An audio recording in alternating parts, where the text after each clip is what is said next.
Coming to you from a cozy little condo high atop Old Fourth Ward, Atlanta. Welcome to The Ron Show on America One Radio. Here's your host, Ron Roberts. All right, so I'm actually recording the Friday show on Thursday afternoon because I have absolutely no idea what Hurricane or Tropical Storm Helene is going to do to us here in Atlanta, Georgia. Anna Bauer joins us from Lawfare. She's a senior editor at Lawfare. I'm sitting here reading your piece that you put out earlier this week, kind of giving a lot of us left of center, maybe even some never-Trumpers who might be right of center and worried about stolen elections, and it's not like we don't have some precedents for attempts from one particular guy. You wrote a piece that kind of aims to put us at ease anyway, to let us know that, no, everything that the Georgia Election Board is doing doesn't necessarily give Donald Trump carte blanche to steal the election results in the state of Georgia. Anna Bauer, thank you for joining us. I appreciate that. Thanks so much for having me. I'm really happy to be here. This piece, by the way, which we'll have in the show notes at ronshowatl.com, make yourself a pot of coffee, cozy up under a blanket. It's a healthy read. But this is such a complicated situation. And first question I want to ask you is the Georgia Election Board of late, are they making things more complicated than they even need to, or are some of the steps that they're taking, in your mind, even necessary? Well, look, I think it's really important to separate out here what the legal effect of these rules potentially is, and then what it seems like maybe the intent of the majority of the state election board. It does seem like there's a lot of these rules that are being pushed through that are not going through processes that you usually would go through when you are having the principles of good governance in mind. The state election board in the past few months with these rules that have been implemented are often taking petitions from people who aren't lawyers, who have a political agenda in mind, and then approving them, even if the language in the rules doesn't really match up with the statute, if it's too broad, if it's really ambiguous. So in that sense, they're doing things that just aren't good in a sense of governing and in terms of being very deliberative about their process. And then, of course, there are things that we've seen that go to the appearance of partiality. There's the example of Janice Johnston, one of the state election board members, who went to one of Trump's rallies in Georgia where he recognized her. He called 3 members of the State Board of Elections pit bulls fighting for transparency. And all of those things are just not great in terms of the appearance that an elections board that is supposed to be nonpartisan, that is supposed to be doing things to implement rules that help administer our election processes here in Georgia. And then finally, the other thing here that is overcomplicating things, the fact that the board is pushing through these rules at a time that is only a few weeks before the coming election. There's already been trainings with election officials and poll workers, and this most recent rule that people might have heard of, for example, that requires hand counting of ballots, happened, after a bunch of those trainings, and it means that poll workers are going to have to be retrained, and so it's just really not something that's great when an administrative body is pushing through rules right ahead of a presidential election. That's something that no matter what the content of the rule is just not really good from a governing perspective. I feel as if the board members, and one in particular, may have tipped their hand a little bit. Janelle King, in the midst of a board meeting, I think in the last couple of weeks, actually wanted to revise a proposal to not take effect until 2025, as if to say, listen, I know we're trying to appease you-know-who, but what if we decided we wanted to enact this policy to start after this election cycle to try and, I guess, somewhat appease his base without necessarily appeasing him. Did you notice that too? I felt like that was like a little glimmer of, I think she's trying to play it legally safe, but also kowtowing just enough. Yeah, I think that there's been a few examples of this kind of thing, both in terms of, maybe there are proposals to put things off, or on the other hand, I've also seen examples where it's something that, they probably should put it off because the language in the rule doesn't quite make sense in terms of the statutory structure, and yet they've gone ahead and kind of pushed it through instead of doing amendments and other processes because, it seems like it's something that they really wanted to apply this election cycle. So yeah, I mean, it does seem like there's some kind of gamesmanship that's going on with the state election board. It's become very apparent that there is a lot of tension between the board members themselves. I don't know if you saw that there was about 10 minutes of it that the board members, including the chairman of the board, who's usually pretty level-headed, kind of got into it in public in terms of some of them accusing others of political grandstanding or of, accusing them of doing things that they weren't and all of that. And so it's really kind of incredible to see these things spill out into public meetings. And these used to be really boring, mundane meetings that you couldn't beg a reporter to go cover, and now it's like must-see television. People are going on to YouTube. There were, the last state election board meeting, there were like 70-something people, waiting in line even hours before the meeting. I think that it is certainly a sign, too, of since 2020, election administration has become even more politicized, especially in Georgia, where there is, within the Republican Party in particular, there is a part of the party that has really focused on these so-called election integrity policies, and it's become, a dividing line within the party and then, between Republicans and Democrats as well. And so I think that the interest that people have had in this is really just a reflection of that. We're with Anna Bauer. She's a senior editor at Lawfare. Her piece that came out earlier this week, headline, Will Georgia's new election rules allow Trump to steal the presidency? And spoiler alert, Anna basically says no. But, she writes a nice long piece, and so I invite you to read it. We'll have it in the show notes at ronshowatl.com. And I can't help but wonder, when you're sitting through all of these meetings and you're looking at just the nitpickery going on, I keep going back to 2018 and thinking, if the Democratic Party and Stacey Abrams had been allowed to even try to do this, what would we have uncovered then that might actually benefit us now? Does that ever cross your mind? Yeah, I think that I think what I've been thinking about is just how it seems like this board, our state election board, there's been a lot of changes in how it's been composed. The Secretary of State went from having a role on the board to not having as much of a role.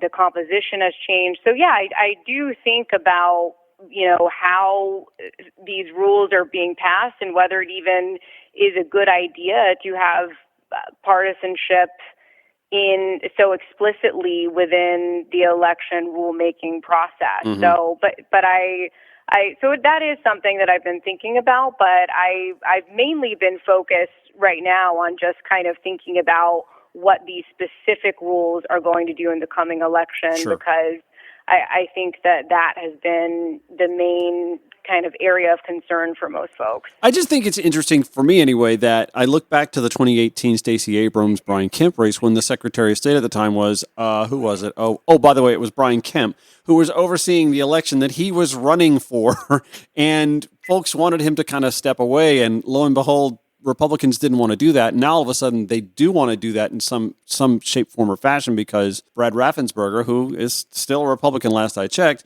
wouldn't do exactly what was, air quote, necessary to get the result that they wanted. I find that just so ironic that we're going through all of these extreme measures and taking over, boards and making them look different and taking the Secretary of State off of them and neutering the power of the office when it oversees elections. I just find this all so ironic, fast forwarding 6 years later, when Stacey Abrams would have said, yeah, that would have been nice. Anyhow, let's catch our breath. This is The Ron Show, America One Radio, progressive voices via TuneIn.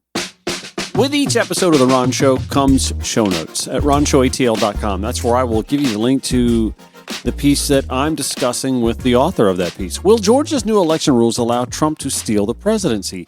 Anna Bauer, the senior editor at Lawfare, wrote that, and she's here to discuss that with us. And at the end of the day, the overarching message I think your piece sends is that, listen, there's still a deadline that has to be met. there is a state code that says that the votes have to be certified at the county level by a certain date, and that can be, 6 days after Election Day.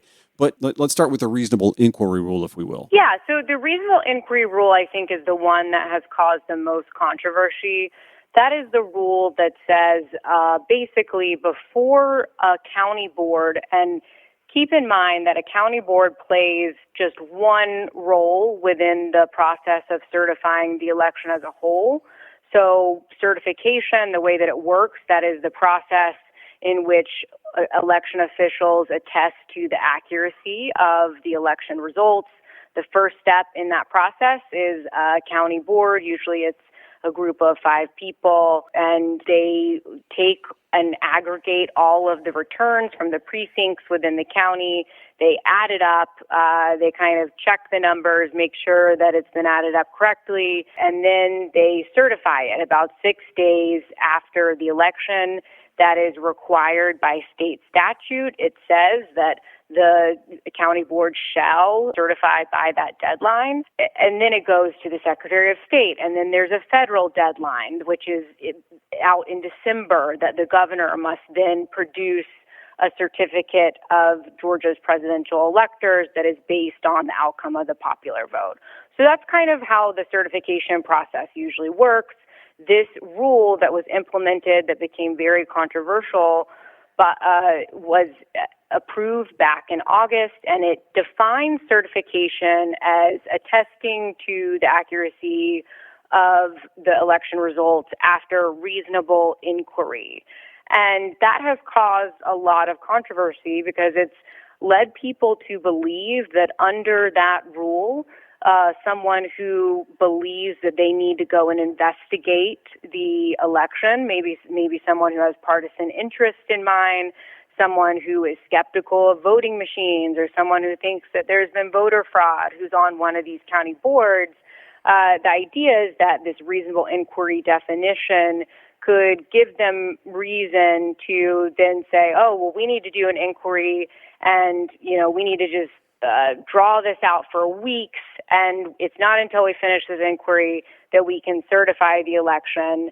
And then from there, the thinking is that it would have a domino effect, in which the state would then miss its deadline, and then from there, and hopefully we'll talk about this, but the idea is basically that Georgia's election would ultimately not be certified. So that is the reasonable inquiry rule, and that is kind of the doomsday scenario that people have set out about it. But what I write in the piece, the state election board doesn't actually have the authority to give local boards the power to delay or refuse to certify.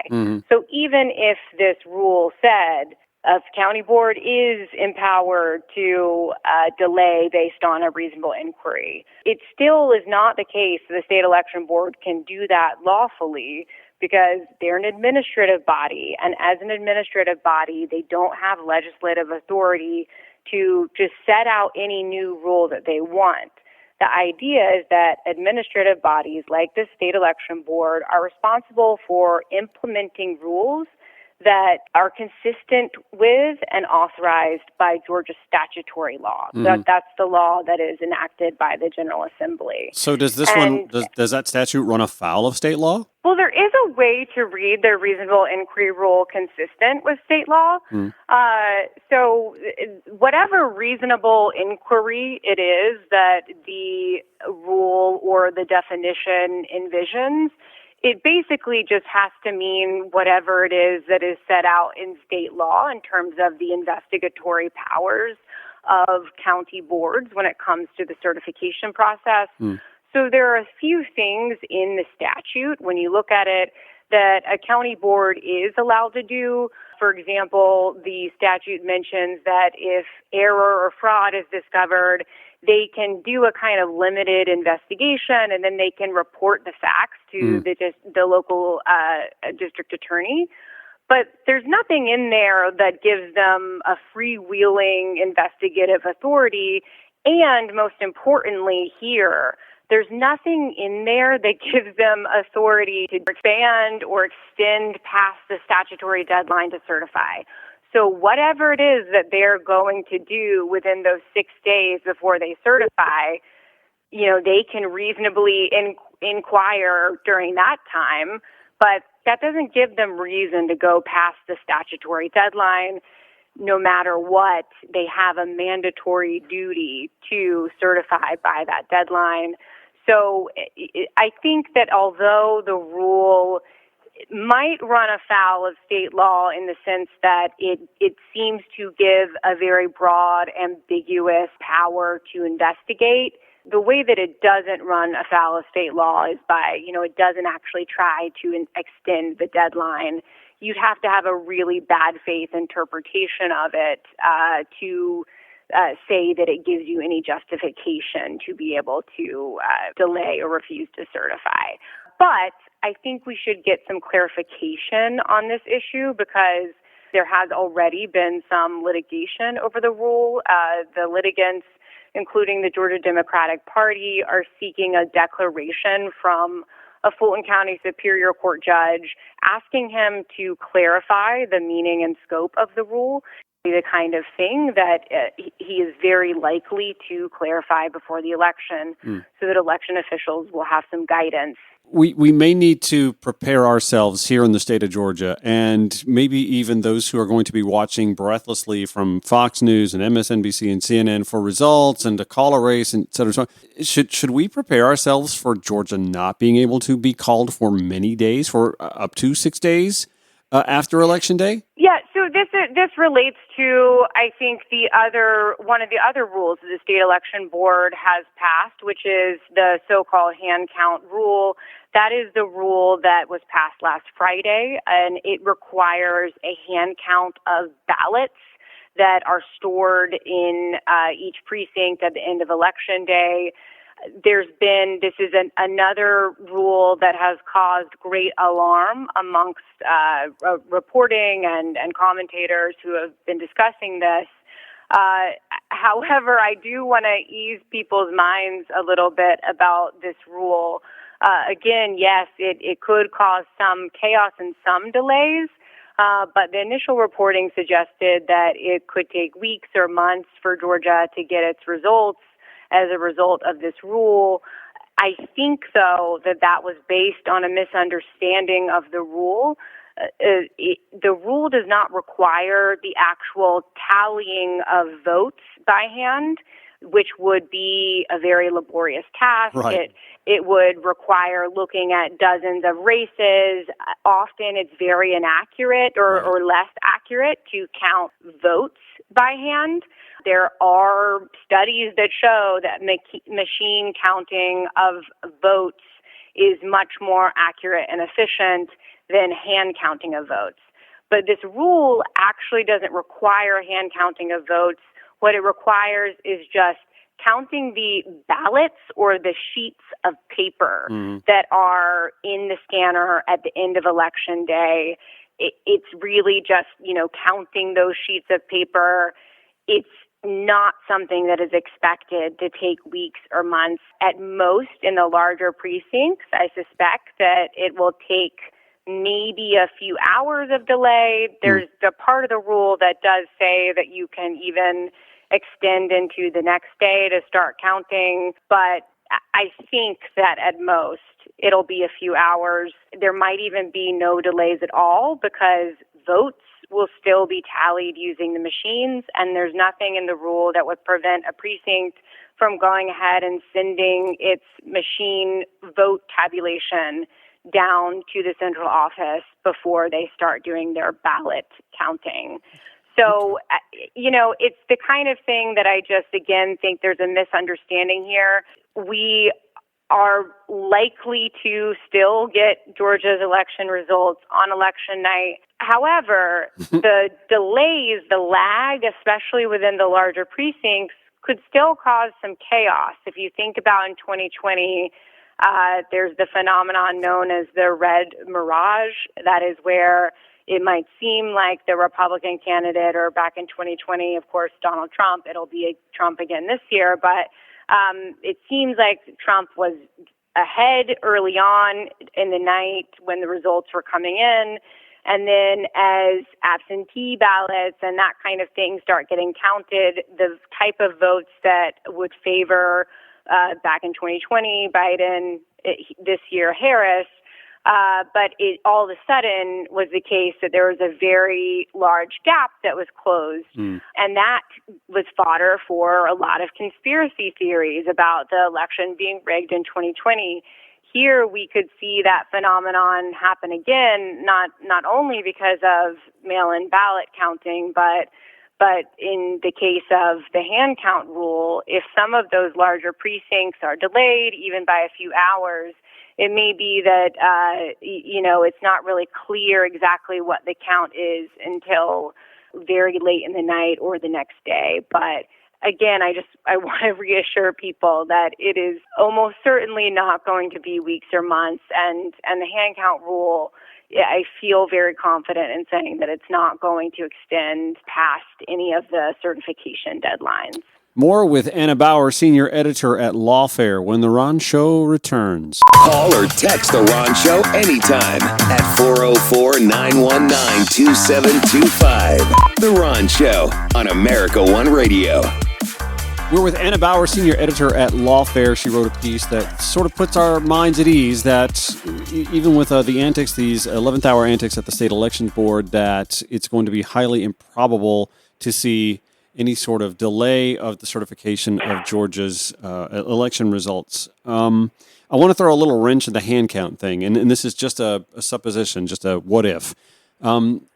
I gather that the hand count scenario would just cross-tabulate the number of people that came in, checked in, signed in to vote, and the number of ballots, paper ballots that are coming out. If those numbers don't match, that could be a problem, correct? Just simple yes or no, because I want to carry on with what the what if is.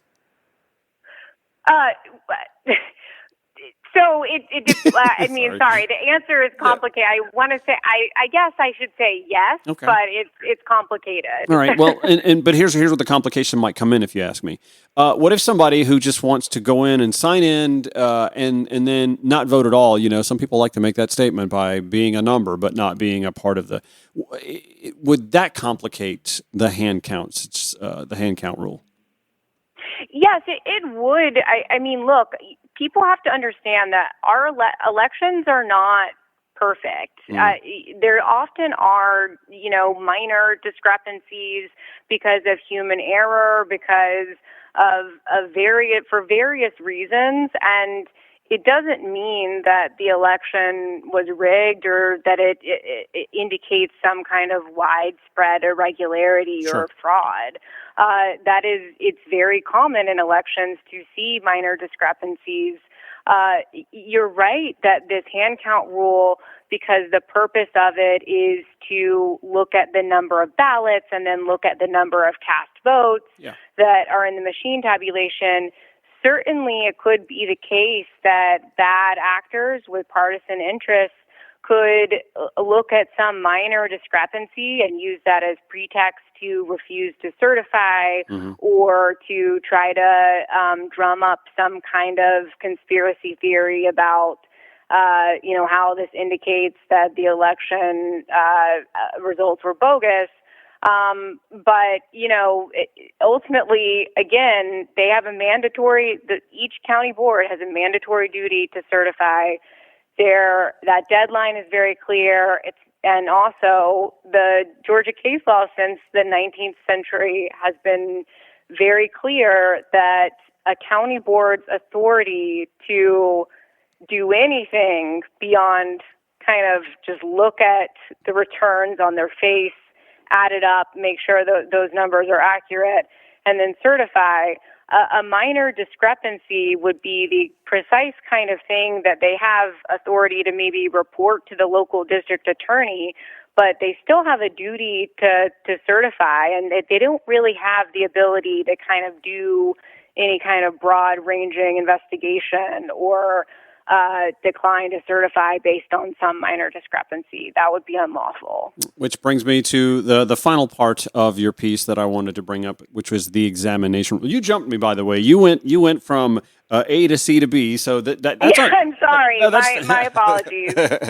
No, that's totally on you. Now, I was going to say the examination rule. Explain what the examination rule is, and if that warrants any hand wringing or sweating out as well. Yeah, so the examination rule is a rule that was passed within a rules package related to preparation for the certification process.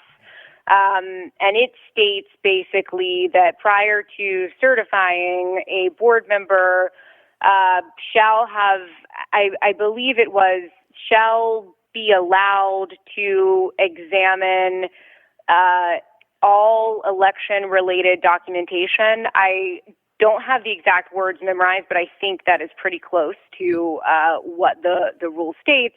But the general idea is that it would give individual election board members, not the board as a whole, because keep in mind that often the way that things work with these county boards is that anything that they do for it to be authorized, they make decisions as a majority, and the statute thinks of the board as a collective as opposed to vesting individual board members with powers. And this rule gives individual board members the ability before certification to look at basically any election-related documentation that they would like to look at. Again, this is one of those things where it's in terms of this duty to certify and the certification deadline, it can't change any of that. Yeah. The statute, again, is very clear. The case law is very clear.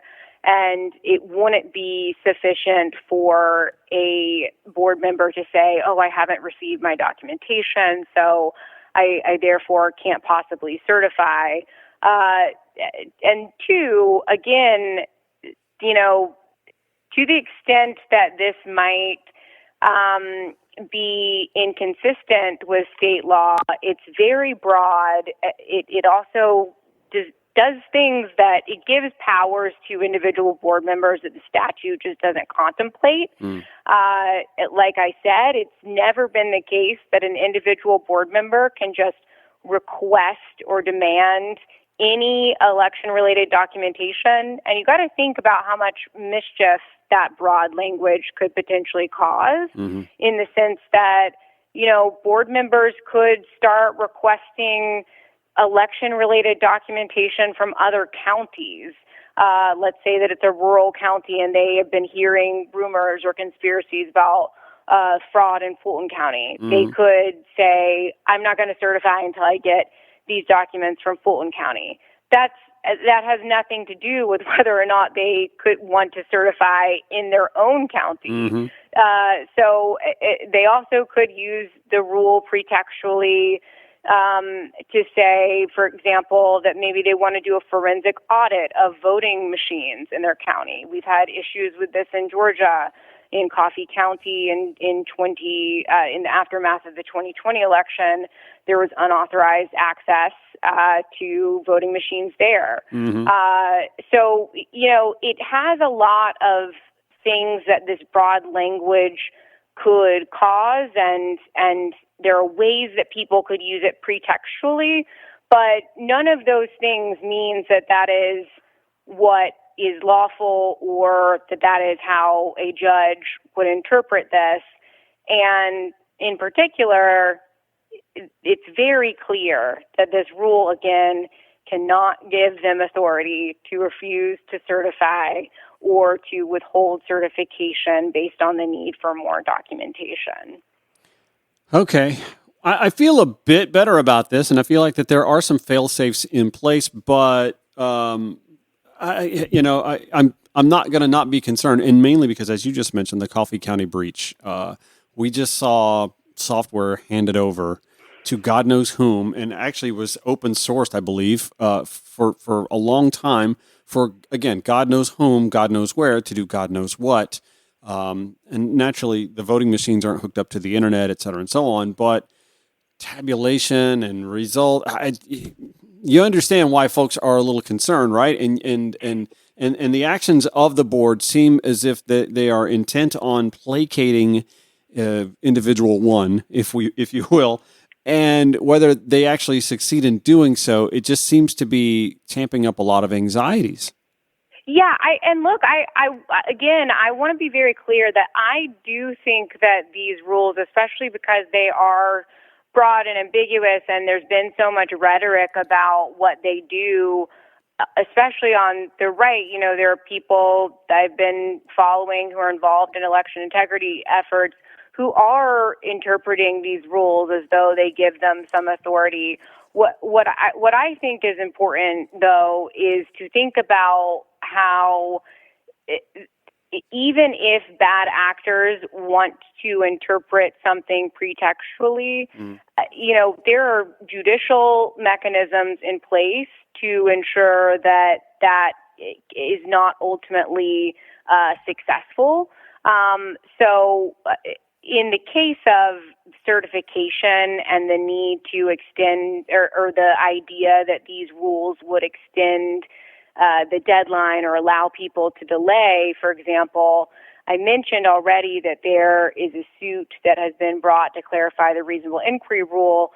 That same suit also has asked the judge to clarify the examination rule and the limits of that rule. And so, Judge McBurney is the judge who has been assigned to it. He's the same judge that presided over the special grand jury investigation in Fulton County. That was the investigation into Trump and his allies, and ultimately they were indicted there. But I know him to be a judge who is very well-versed in election law. He's a judge who often acts quickly and will be very aware of the coming election, and I think that we're very likely to get a ruling from him clarifying the scope of these rules. And then even if there are people who still, unlawfully use these rules to delay or refuse to certify the election, there are judicial mechanisms and legal reforms that are in place to deal with that. Let's say that you have, a group of county officials who refuse to certify in violation of state law. The Secretary of State's office has already said that they are prepared. They've game planned for that scenario. They are prepared to bring litigation over it to force the board to certify. In the type of relief that they would seek is something called a writ of mandamus. Mm-hmm. And I know that people who are listening are probably thinking to themselves, okay, if you go to court, though, it's going to take so long. It'll take months, and this will all kind of, it won't be dealt with until it's too late.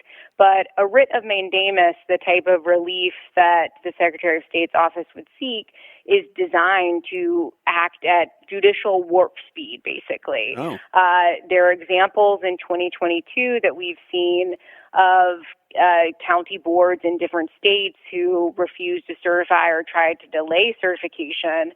And in those cases, none of them succeeded in hamstringing the election because there was litigation and courts intervened and forced them to certify.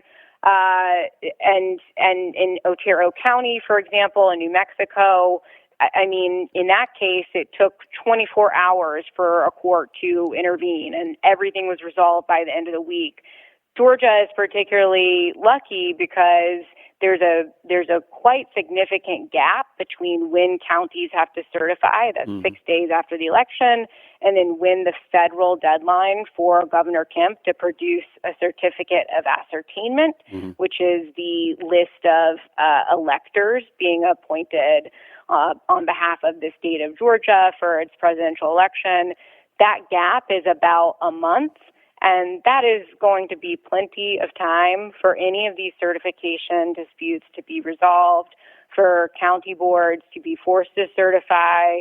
I really feel very confident about that. And if you listen to any of the experts who have been looking at this as well, they will tell you the same thing. I haven't talked to a single election expert who has told me that they think there's a real risk that a court won't have time to intervene and force certification before that federal deadline. And if you want, I can talk a little bit, too, about what happens even if that deadline is missed. But there's still ways to resolve it. I just feel confident that we're not going to have issues in terms of timeliness, the legal promptness, avenue there. That doesn't mean there aren't other political or social costs to this kind of thing, though. Yeah, and you understand why folks wonder about that, though, because we have seen in D.C. and in Florida and here in Atlanta, where a lot of wrangling and political gamesmanship going on in the court system have gummed up cases that should have been handled a lot more expeditiously and would be if the defendant were anyone other than you-know-who. But no, I take what you're saying to heart. It does sound like there are judicial mechanisms in place to move this along as expeditiously as possible because... Well, yeah, and if I could just respond to that really quickly, I understand that. I think that it's, people have a lot of reasons to be concerned about what courts will do when it comes to Trump litigation, when it comes to the coming election. But I think it's also important to keep in mind, though, that, A, when it comes to post-election litigation, courts often were, and I'm not even talking about the super speedy type of relief I was discussing, which is called a writ of mandamus. I'm talking about just the normal process of post-election litigation is often very, very quick. I mean, think about the Bush-Gore decision. That was resolved by the Supreme Court before the certification deadline that year, when the elector, or days before the electors were supposed to meet. And that wasn't even, that went all the way up to the Supreme Court. In 2020, it wasn't the case that courts were going out of their way to find in favor of Donald Trump. There were 64 out of 65 election contests that were dismissed. The Supreme Court, I believe every suit, I'd have to fact check myself on this, but I believe every suit that he tried to get into the Supreme Court, they basically ignored it until after the election, and then it was dismissed. So it's not like we have seen in the election context that there are courts going out of their way to help Donald Trump. I think that in the criminal legal system context, it's just a different beast because of some of the ways that you can kind of game the system as a defendant to get interlocutory appeals and really gum up the works. That's just not how things typically work in the election context, though. And I also kind of feel like even on the right, there may be a healthy appetite. Like if he has lost the election again, there may be a healthy appetite within the right to say, you know what, this is our chance to finally rid ourselves of this guy if we just stand our ground and we've got legal backing to do so. And I know that's not something that you necessarily would want to chime in on, but that's kind of how I feel like finally we're rid of the guy. But that's just a theory. Anyway, we're on with Anna Bauer, senior editor at Lawfare. Her new piece, Will Georgia's new election rules allow Trump to steal the presidency, she asks. She also answers, and it is a far-reaching, deep-in-scope piece. Her law professors have to be really proud. Anyway, we'll have that in the show notes at ronshowatl.com. Going to take a quick break, come back, one more segment with Anna Bauer from Lawfare on the prospects of the Georgia Election Board giving any oxygen to the potential for a MAGA overturning of Georgia's elections. Incidentally, if you're just diving into the conversation or didn't get to hear the whole thing, my conversation with Anna Bauer from Lawfare will be featured via podcast, and we're on all the major podcast platforms. Just search for The Ron Show, or you can go to ronshowatl.com. Show notes will be there waiting for you, and links to all the various podcast platforms so that you can listen directly. Oh, and you can always contribute to the show if you'd like. Help a brother out with a cup of coffee or something like that. All that for you at ronshowatl.com. Anna Bauer's piece will be in the show notes, by the way. It's at lawfaremedia.org. Will Georgia's new election rules allow Trump to steal the presidency? The short answer is no, but it's a nice long piece and gives us plenty of detail as to why Anna Bowers came to that conclusion. Overall, it sounds to me like we can go to vote. Early voting starts here in just a few weeks. We can go to vote. We can feel safe about knowing that the outcome will be whatever the outcome is. That there won't be some opportunity overturned by some yokel in Bucktooth County up in northwest Georgia. But it does also sound like these new policies, these new rules that the state election board put into place, really just give an opportunity for those folks to throw an up to 6-day tantrum, and it be Absolutely. louder. Yeah. I again want to just recognize and acknowledge that there's a lot of chaos that these rules can cause. They give opportunities for mischief and mayhem and throwing spaghetti at the wall kind of stuff. It was ketchup. It was ketchup and fries, but I digress. Right. And I am very concerned about that. Right. I think that it is really dangerous to, enact rules that are broad and ambiguous, and that bad actors have not only could take advantage of, but have explicitly said that they intend to, use as pretext. Yes. And so I think that is really concerning. Think about what happened and I'm not talking about the unauthorized access to voting machines, but I'm talking about in Coffee County in 2020, they at one point refused to recertify their machine recount numbers. That was based on a 50-vote discrepancy between the numbers that they had on election night and then the numbers that they got during the machine recount.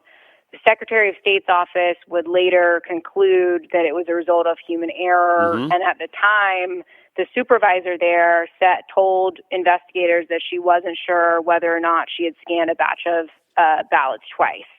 So even though there wasn't any merit to the idea that there was this 50-vote discrepancy, which is not the tiniest of discrepancies, but certainly not an outcome determinative discrepancy.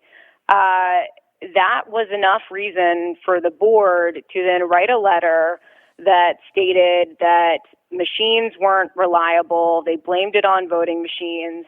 That was then used as pretext for the Trump campaign to bring a suit asking for a decertification of the election in Georgia.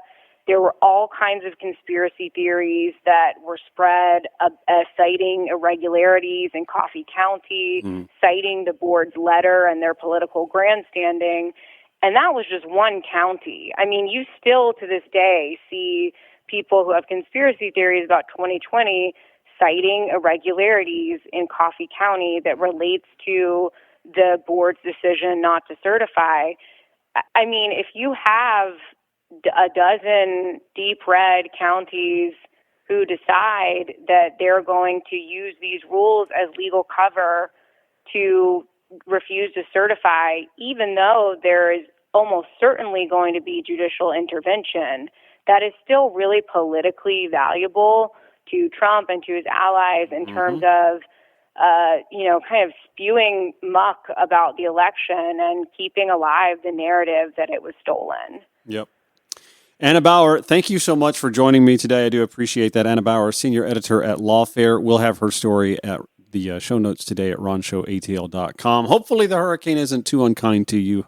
And thanks so much. You don't have a whole lot of work to do outside in the yard this weekend, okay? Thanks. I appreciate it. Thanks for having me. Appreciate that so much. I should also mention, by the way, she is featured prominently on the Lawfare podcast as well. Find that on your preferred podcast platform and follow that show to feel smarter about these sorts of things when they come up. And gosh, they seem to be coming up so much over the last few years. Am I right? That'll do it for the week. Hopefully you come through Hurricane Helene okay. Hopefully we do as well. Back here Monday. America One Radio, Progressive Voices via TuneIn or wherever you podcast. Have a great weekend.